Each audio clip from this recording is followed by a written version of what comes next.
நமக்கு வந்து இயற்கை விவசாயம் ஆர்கானிக் ஃபார்மிங்ன்றது சொல்லிட்டாரு சார் டீல் சார் கொஞ்சம்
ఎందుకు అమ్మాయి కొట్టిస్తాయా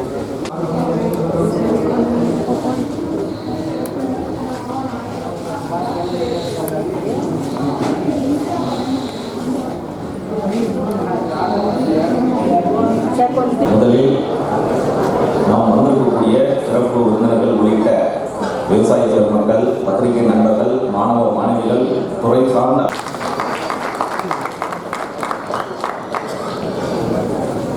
அனைவருக்கும் வேளாண்மை மற்றும் உழவர் நலத்துறையின் சார்பாக என் பணிவான காலை வணக்கங்களை தெரிவித்துக் கொள்கிறேன். இன்று நடந்து கொண்டிருக்கிறது. இந்த நிகழ்ச்சிக்கு தலைமையேற்றிருக்கும் மேலும் இந்த நிகழ்ச்சிக்கு சிறப்பு விருந்தினர்களாக நம்மளுடைய விஐடி வேளாண் கல்லூரியினுடைய முதல்வர் அவர்கள் வந்திருக்கிறாங்க. சாரியோம் துறையை சார்ந்த அடுத்ததாக வேளாண் பொறியியல் துறையின் செயற் பொறியாளர் வந்திருக்காங்க. திரு ராஜேஷ் அவர்கள் வந்திருக்காங்க. அவர்களே வந்து தோட்டக்கலைத்துறை துணை இயக்குனர் கலந்து கொண்டிருக்கார்கள். அவர்களே வந்து இந்த நிகழ்ச்சிக்கு உறுதுணையாக இருந்து அனைத்து காரியங்களையும் செய்த உழவர் பயிற்சியினுடைய வேளாண் துணை இயக்குனர் அவர்கள் வருகிறவர்கள். எல்லாவற்றுக்கும் மேலாக இயற்கை விவசாயிகள் நிறைய பேர் வந்து தங்களுடைய வயல்களில் பயிரிட்டு பொருட்களை வந்து சிறப்பாக மக்களுக்கு வந்து வழங்கி வருகிறது.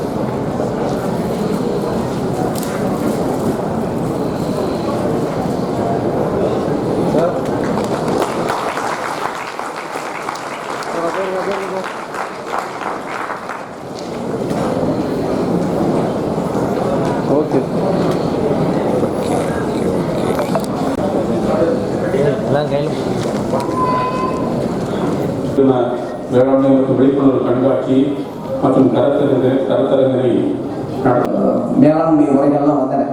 பட் நாம் என்ன செய்து விட்டோம் என்றால், எல்லோருமே மனித இயல்பு, எந்த ஒரு விஷயம் செய்யும் போதும் கொஞ்சம் அதிகப்படியாகவே செய்து விடுகிறோம். அதனால் வந்த விளைவு இன்று நமக்கு இந்த உயிர்மை வேளாண்மை தான் இனிமேல் மக்களுக்கு தேவை.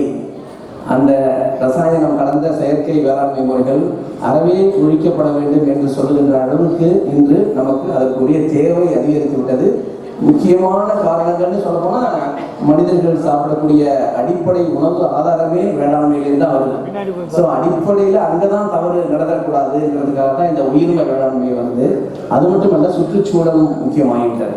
இந்த நமக்கு இருக்கக்கூடிய சுற்றுச்சூழலும் நாளுக்கு நாள் மாசு அடைந்து கொண்டிருக்கிறது. அதற்கு விவசாயமும் ஒரு காரணமாக அமைந்து விடக்கூடாது.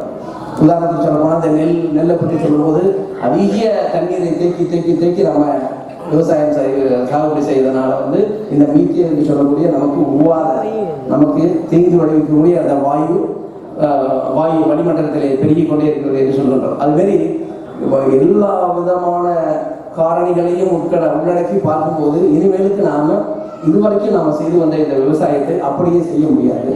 அதே நேரத்தில் விவசாயிகளுக்கு வருமானமும் வரணும். நம்ம திடீரென்று ஒரு உயிர்மை வேளாண்மை என்ற முறையில் செல்லும் போது ஒரு பெரிய சவாலாக இருப்பது என்னன்னா மகசூல் தான். அந்த மகசூலை நம்ம அடிப்படையில் குறையாம ப்ராஃபிட்டபிளா லாபமும் வரணும், மகசூலும் நல்லா உற்பத்தியும் அதிகமாக இருக்கணும், லாபமும் வரணும். அதே நேரத்தில் உயிர்மை வேளாண்மை இயற்கை வேளாண்மையை தான் செய்யணும் அப்படிங்கிறது ஒரு சாதாரண சவால் இல்லை, பெரிய சவால். இந்த சவாலுக்கு நான் நேரம் குறைவாக இருப்பதால் இது ஒரே ஒரு முக்கிய கருத்தை மட்டும் பேசிவிட்டு அமர விரும்புகின்றேன். இந்த உயிர்மை வேளாண்மை இப்போ இந்திய அளவில் பார்த்தீங்கன்னா சிக்கிமில் கிட்டத்தட்ட 100% அளவுக்கு விவசாயிகள் அதை வழக்கப்படுத்துகிறாங்க. நம்மளுடைய வட கிழக்கு மாநிலம் சிக்கிம். அது மாதிரி பார்த்தீங்கன்னா ஸ்ரீலங்காவில் அதை செய்ய ஆரம்பித்து அதனால் என்ன பிரச்சனை அங்கே ஏற்பட்டதுங்கிறது நமக்கு தெரியும்.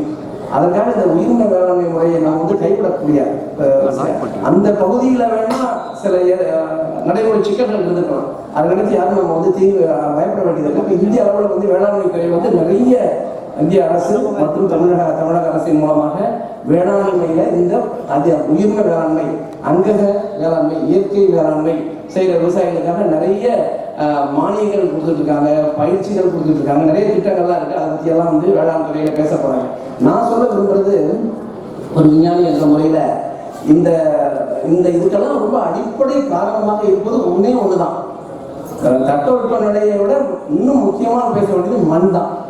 இந்த மண்ணின் வளத்தை நம்ம பேணி காக்காவிட்டால் அது கண்டிப்பாக எதிர்காலத்தில் நம்ம ஒரு பெரிய தீங்கு ஏற்படும். அதனாலதான் இந்த மண்ணின் வளத்தை காத்து மண்ணுக்கு நம்ம முறையான மேலாண்மையை செஞ்சோம்னா அந்த அத்தகைய அங்கக வேளாண்மை இன்றைக்கு நாம் செய்கின்ற ஒரு சாதனை என்று சொல்ல முடியாது. அது எதிர்கால சந்ததிக்கே ஒரு முதலீடுன்னு சொல்லலாம். அதான் நம்ம கூட சொல்றது உண்டு. வீட்டில் பெரியவர்கள்லாம் சொல்லுவாங்க, நான் ஒரு 100 தென்னை மரத்தை வச்சுட்டு போயிருக்கேன், எனக்கு ரொம்ப வாழ்க்கையில் இருந்தோம். அப்புறம் படிப்படியாக பாய் நாட்டங்கள், திருந்திய பாய் நாட்டங்கள் இப்படியெல்லாம் சொல்லி வேஸ்ட் பண்ணக்கூடாதுன்னு சொல்லி இப்போதான் 2 கிலோ விதைக்கு வந்திருக்காங்க. திருந்திய நெல் சாகுபடியில் சின்ன அந்த மிஷின் வச்சு நடத்துக்கெல்லாம் பாய் நாட்டங்களுக்கு 8-10 கிலோ வந்திருக்காங்க. முன்னாடியே 40-50 கிலோ. ஆனால் இந்த விவசாயி 4 கிலோ நெல்லில் நாற்று விட்டு 1 ஏக்கர் நடவு பண்ணி நான் அவர் வயலில் அங்கி போயிருக்கேன். அவர் 5 டன் 6-7 டன் ஹெக்டேர் ஒரு தடவை 9 டன் ஹெக்டேர், அதாவது ஏக்கருக்கே 3 டன். இது எப்படி ஒரு ஆச்சரியமா இருக்குன்னு நீங்க நினைக்கலாம். இத்தனையும் அவர் நாற்று எப்படி நடுவாருன்னா காக்கில விதை விட்டு ஒரு சதுர கட்டில 4 குத்து தான் இருக்கும்.